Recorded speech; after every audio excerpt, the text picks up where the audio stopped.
it's Charlie McCann for Victor Chandler. Welcome to a preview of this week's big sporting occasions. Really, I've got a great week of sport to look forward to. No Premier League football, but of course international action from the Millennium Stadium, Cardiff, England playing Wales on Saturday, and also of course the final quarter-final of the ICC World Cup. We've also got the start of the F1 season, and if it rocks your boat, the boat race of course on Saturday as well. Just quick reflection on Cheltenham. We now know Long Run is a genuine champion. What a race that was, and 3 champions came over the second last together, and it really was one of the great sporting moments of the year to date.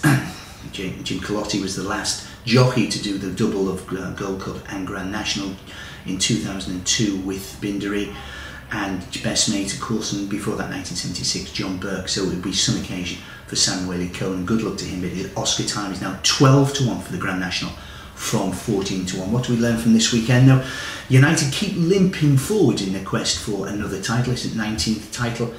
1-0 victory over Bolton, 8-15 with ourselves at Victor Chandler, 3-1 from Arsenal, who once again shot themselves in the foot. Chelsea are the big movers into 5-1, and we don't think that their chances of retaining their title are over. I think Chelsea really are going to be some players, and when you think we've got that and the quarterfinals of the Champions League, and those 2 great matches with Manchester United to look forward to, really the football season is culminating. It really is going to be a fantastic finish to the season, and I don't think Chelsea are out of it. Just a couple of other church notices, should we say.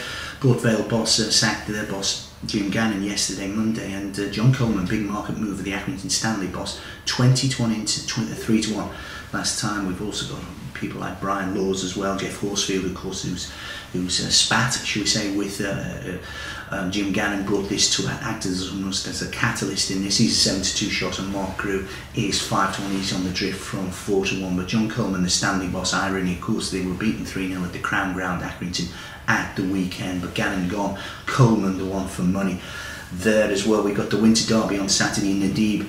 First real big race with, of course, the new combination of Clyde Britton and Philip Robinson. Nadib 7-4 favourite with ourselves at Victor Chandler. Pachitaki is a 6-1 shot. No fillies ever won the race, and it's Nice Style 13-2. I don't think it looks a great renewal, I must say.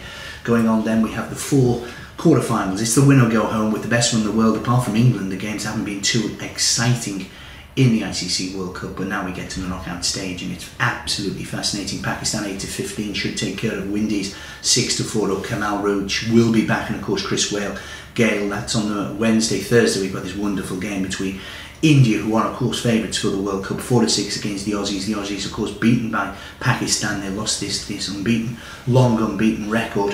Thursday, weather beautiful forecast for that. I'm really looking forward to those games. Friday, New Zealand 2s against the South Africans. The Saffers are the favourites in some eyes. Well, not with ourselves, but of course they are one of the market leaders, 4-11 for South Africa. But rain forecast for that, and also in Colombo on Saturday for the final quarter-final between 2s on Sri Lanka and 13-8 England in Colombo. And then Kumar Sangakkara, the 3 top run scorers in the competition, go head-to-head there. We've got Sangakkara averaging over 120.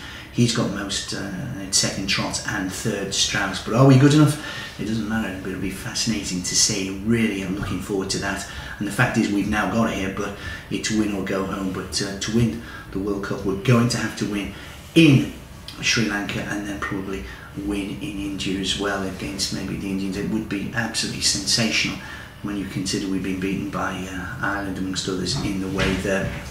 England 5-2 on against Wales in the Millennium Stadium as well on Saturday. That's of course in the Euro qualifiers, and Cousinho Capello has had the best of press in the recent days as well, and I'm not a Capello fan, I must say. I don't think he should have fell on the sword after that debacle in South Africa, but we should have probably too much for Wales, although Aaron Ramsey of course is back for Wales, and of course with Gareth Bale as well. But England probably 5-2 on in that. We've got the new Formula 1 season starts at the weekend. At the moment it looks as if the Red Bulls of Vettel and Webber probably too good for, certainly the McLarens are down in about 4th in qualifying, but of course we don't know how much fuel they had on board on those occasions, but we will know more on Friday morning, from Friday morning onwards, and of course when we have first practice, and then of course qualifying on Saturday. And the race itself itself starts on Sunday morning. So much looking forward to that. We've got a special market which might be of interest as well. We've got who'll score the most goals in the Premier League. Andy Carroll, it's at the moment Andy Carroll for his new club Liverpool 0 against Fernando Torres, who scored 7 games 0 so far for Chelsea. We bet 5-6 for Torres, 11-8 for Carroll, and 11-2 the tie. I know some of you think, oh, well, it's going to be 0-0, so the tie's a good thing, but that's what we're betting. Remember, Chelsea got one more game to play. They have 9 games to play. Liverpool only have 8 games to play. Carroll's likely to start, but will Torres start? I'm not saying that 5-6 maybe. I don't think, I'm not convinced. I maybe think the 11-2 the tie, or indeed Carroll at 11-8, but of course injuries, etc. But I think that is a fascinating market. So we've got a fantastic England expects this weekend. Let's get this absolutely right. We are expecting 5-1 to beat Wales at the Millennium Stadium. Won't be easy, that.